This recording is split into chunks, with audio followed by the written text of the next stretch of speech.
Paul is going to the temple for a purification ceremony along with his closest friends. The crowd recognizes Paul. News came to the commander, and he immediately took soldiers to calm the crowd down. Who are you and what have you done? The commander ordered Paul to be chained.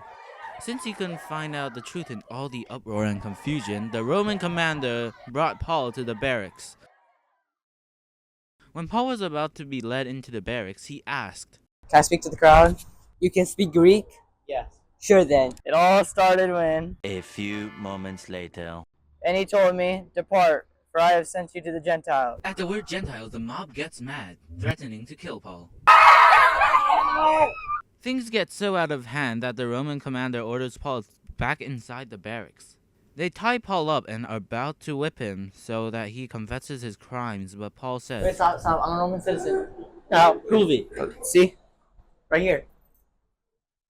Yeah, it's illegal to whip a Roman citizen who hasn't been tried yet. Oh shoot. My bad. The next day, the Roman commander brought Paul before the high council. Men and brothers, I have lived in all good conscience until this moment. Strike us now. Ugh. God will strike you, you whitewashed wall. Ooh, that must have hurt. You dare insult God's high priest.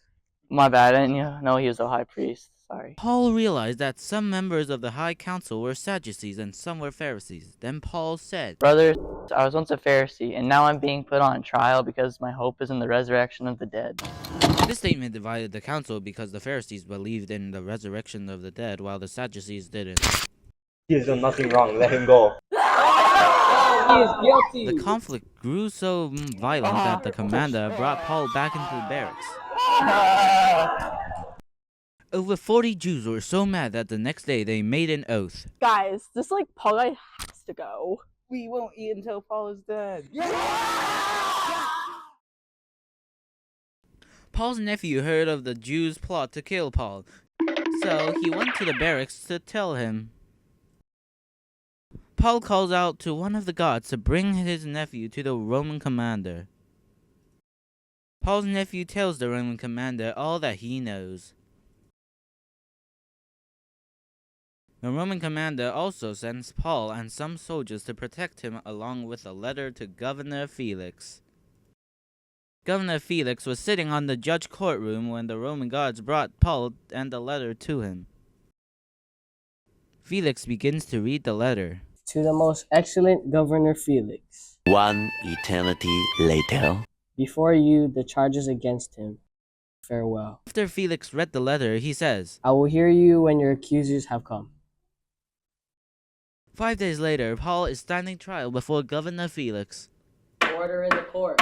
Tertullus, the lawyer, is going to be the prosecutor on this case. Governor Felix, may you live forever. A nice crown, by the way. Thank you for seeing me. I'm here today to prove to the jury that Paul or Saul or whoever he is guilty of all counts that we have found. For we have found this man a plague, a creator of dissension among all the Jews throughout the world, a ringleader of the sect of the Nazarenes. Thank you. Okay, they cannot prove these things which they now accuse me of, but I confess to you that according to the way which they call a sect, so I worship the God of my fathers, believing all things which are written in the law and in the prophets. I have hope in God which they themselves also accept, that there will be a resurrection of the dead, of both the just and the unjust. There is no wrong that I have done, unless if it is for the statement. Concerning the resurrection of the dead, I am being judged by you this day. Felix finds no fault in what Paul has done, so he commands to keep Paul, letting him have his liberty and allowing his friends to visit. Paul is going to do another trial. Festus, who replaces Felix, asks Paul, You want to go to Jerusalem to be judged? Paul proclaims that he has done nothing to deserve death and appeals to Caesar. King Agrippa is coming to town. Agrippa and Festus meet, and Festus said, King Agrippa, I need your help. It's about a prisoner named Paul. A few moments later. That's an interesting dilemma. I'll talk to him tomorrow. The next day, Paul is standing before King Agrippa. Paul, you are permitted to speak.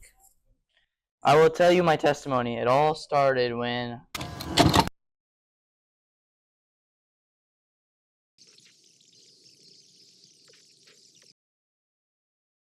Therefore, King Agrippa, I was not disobedient to the heavenly vision, but followed it wholeheartedly. Paul, such learning is driving you mad. I'm not mad, Paul. I speak words of truth and reason. Paul asks King Agrippa if he believes in the prophets. You almost persuade me to become a Christian.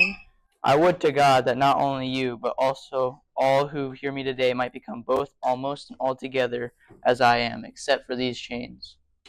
This man might not have been set free if he had not appealed to Caesar. When it was decided that they should sail to Italy, they delivered Paul and some other prisoners to Julius, a centurion of the Augustan regiment. Onward to Italy. Oh, my bad. The captain decides to dock at Fair Havens. This is because the weather conditions were not favorable for sailing further. Paul gives the men a warning. Men, I perceive that this voyage will end up in disaster and much loss, not only of our ship, but of the cargo. What would a tent maker know about the sea? The captain of the ship decided to sail on in the morning. We're all gonna die!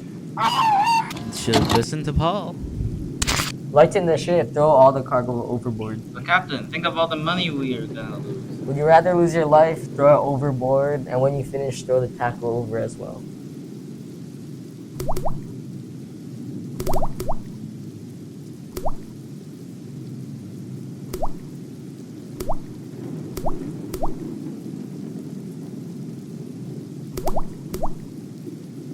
Paul did a little "I told you so" to the men. But take courage, for there will be no loss of life on this ship, except for the ship. An angel came to me last night saying that we will all live. Is that lightning? Oh. The crew battled the storm day and night, but on the 14th day, Drop the anchor, we'll hear it scrape against the ocean's floor. We'll never survive. Let's escape on the lifeboat. Unless these men stay, we cannot be saved. Captain, order your men to stay. Men, come back. Unless you want to die on the waves. Men, come and eat. This is for your survival. God bless this food and the men on this ship. Help them to trust you and find courage in your promises. Amen.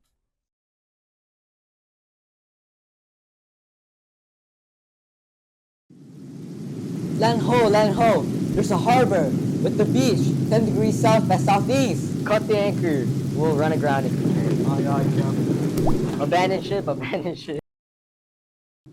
Line up the prisoners. Stop, what are you doing? I don't want the prisoners to escape. Paul, you said that your God will make us all, will be accountable for this, right? Yeah. Whoever can swim, jump overboard. Whoever can't swim, grab something to hold on to. Let's go, hurry up. Are you guys okay? We saw the whole thing. Oh, we're saved by the grace of God. Where are we? What he said. Yeah, I'm also. Cool. Let me get some wood for a fire. Paul goes to get wood, but little does he know that there is a surprise waiting. Oh. The next day, Good morning. You're not dead. You must be a god. Have mercy on me. No. Stand up. There's only one God. The God that I serve. The God that healed this snake bite and let me live. now there was a leading citizen named Publius who owned an estate. He received and entertained Paul and his companions for 3 whole days. Publius had a father, and he was very sick. He takes Paul to see his father. Paul prayed for him, and Publius' father was healed instantly. News spread quickly about the miracle that happened. Soon, all those on the island that were sick went to see Paul, and they were all healed. Paul and his companions leave Malta after 3 months. Paul and his companions finally arrive in Rome after 24 days at sea. They traveled from Caesarea to Rome, and God was with him the whole 1,810 miles. The end.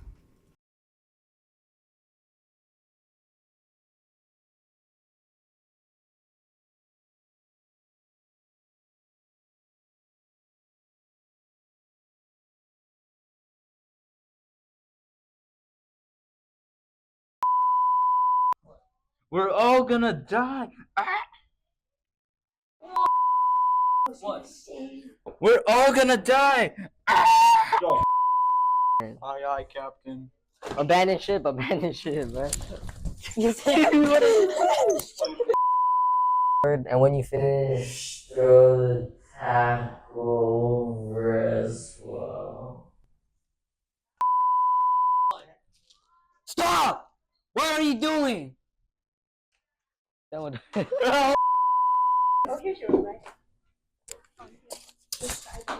That was